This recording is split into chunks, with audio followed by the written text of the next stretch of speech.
करीना ना आखी मैं पढ़िया ओ जब्बार कहार सदावे मता रोड़ देवे दुध कड़िया। तो इसलिए हर वक्त डरते रहो। अभी मुलैका कहते हैं मैंने 30 असहाबे रसूल से मुलाकात की है, 30 असहाबे रसूल से, तो मैंने हर शख्स को फिक्रमंद पाया है। वो कहते थे हमारा अंजाम ठीक हो जाए, अंजाम ठीक हो जाए। हजरत सैयदना अबू बकर सिद्दीक रज़ियल्लाहु ताला अन्हु, जिनके बारे में मेरे रसूल की जुबान से लफ्ज निकले अबू बकर फिल जन्नह, अबू बकर जन्नती है। लेकिन वो कहते हैं एक चिड़िया को देख के शाख पर बैठी है, कहा वाह चिड़िया कितनी मौज है तुझे, एक शाख से उड़ती है दूसरी शाख पे बैठ जाती है और कयामत के दिन तेरा हिसाब भी नहीं होगा, फंसे तो हम हैं जिनका हिसाब होगा। ये वो लोग हैं जिनकी जिंदगी देखिए, इन्न शैताना यफिर्रु मिन ज़िल्ल उमर, उमर वो है जिसके साए से शैतान भी भागता है। लेकिन वो कहते हैं काश में मिट्टी का ढेला होता। अल्लाह अकबर। हजरत उमर कहते हैं कि अगर बराबर सराबर भी छुट गए तो गनीमत जानेंगे, अगर बराबर भी छुट गए तो फिर भी गनीमत जानेंगे। ये वो लोग हैं जिनकी जिंदगियां तकवे से इबारत थी और अल्लाह की खशियत जिनके सीनों का नूर था और बातन का सुरूर था। हमारे बहुत सारे मामले और बहुत सारी खराबियों की जड़ ये है कि हमने इस दुनिया को ओढ़ना बिछोना बना लिया। ऐसे इस दुनिया में हम जिंदगी गुजार रहे हैं जिस तरह हमने इस दुनिया से कभी जाना ही ना हो। इसलिए दुनिया की बेरग़बती, दुनिया की बेरग़बती का मतलब यह नहीं है कि तर्क दुनिया किया जाए। इस पर सूफिया ने जो बात कही वो बहुत खूबसूरत कही। वो कहते हैं कि दुनिया के अंदर ऐसे रहो जिस तरह कश्ती पानी में रहती है, कि कश्ती पानी में रहती भी है लेकिन पानी को अपने अंदर आने भी नहीं देती। तुम दुनिया में रहो, दुनिया तुम्हारे अंदर ना रहे। अगर तुम दुनिया में रहोगे तो खैर है, अगर दुनिया तुम्हारे अंदर रही तो फिर कुछ नहीं बच पाएगा।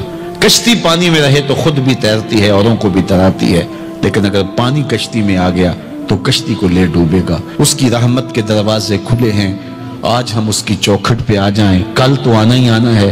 फिर जो कफन में मुंह छुपा छुपा के आते फिरेंगे, क्या अच्छा हो कि खुद खुले मुंह से उसकी रहमत के दरवाजों पे आ जाएं। उसकी रहमतें आवाज दे रही हैं, या अय्युहल इंसान, ओ भागने वाले इंसान, ओ निस्यान के पुतले, ओ भूले हुए, ओ भटके हुए, रास्ता छोड़ के जाने वाले, मालिक की रहमत की आगोश को तर्क कर देने वाले, आजा पलट के, मा गर्रका बिरब्बिकल करीम, आजा तेरा रब बड़ा ही करीम है। कबल इससे वो मानने से इनकार कर दे, तौबा का दरवाजा बंद हो जाए, सूरज मगरब से तुलू हो जाए, फिर बंदा हाथ काटे। किसी ने चीख के मुझे कहा था, कोई रो रो के तरले मिन्नतें करके मुझे कहता था, मैं उसकी बात को ना सुना, काश कि उसकी पुकार को सुन लिया होता, उसकी आवाज पे लब्बैक कह दिया होता और मैं उसके साथ चल पड़ता और वो मुझे उंगली थाम कर मोहम्मद अरबी की चौखट पर पहुंचा देता, तो आज ये रसोइयां मेरा मुकद्दर ना होती। साहिबो आओ, किताब रहमत आवाज दे रही है, किताब रहमत तुम्हारी उंगली थाम रही है और तुम्हें हुजूर की चौखट तक पहुंचा रही है। और आमना का लाल तुझे अपने दामन में लेके रब से मगफरत और बख्शिश का परवाना लेके दे रहा है।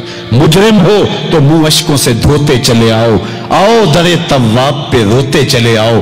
दिन में 5 मर्तबा नमाज मर्द औरत पर फर्ज की गई है। दूसरी चीज ज़कात है। ज़कात भी अहम रुकन है और उसका इनकार करना भी कुफ्र है। अगर कोई ज़कात नहीं देता तो सख्त गुनाहगार है, गुनाह कबीरा का मुर्तकिब है। फिर उसके बाद रोज़ा आता है और हज आता है। तो ये दूसरा हिस्सा है दीन का। तीसरा हिस्सा दीन का मामलात है। मामलात के अंदर इज़दवाजी ज़िंदगी है, निकाह है, तलाक है, खुला के मसाइल हैं। इसी तरह कारोबार है, बेओ शरा है, उसकी शराइत है। कारोबारी शख्स के लिए उनका सीखना ज़रूरी है ताकि वो उन उसूलों के साथ तिजारत कर सके। इसी तरह दीगर अहकाम हैं, वो सारे वरासत के मसाइल इसके अंदर आते हैं और बहुत सारे मसाइल आते हैं। तो ये भी दीन का एक हिस्सा है। चौथी चीज़ अखलाकियात हैं, हमारे रवैये हैं, हमारे अंदाज हाय ज़िंदगी है।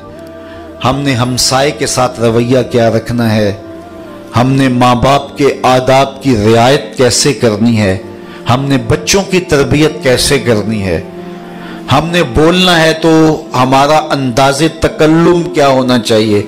جھوٹ نہیں بولیں گے، چغلی نہیں کریں گے، غیبت نہیں کریں گے، کسی کا دل نہیں دکھائیں گے، اذیت نہیں پہنچائیں گے، کسی کے پرائیویٹ معاملات کے اندر دخل اندازی نہیں کریں گے۔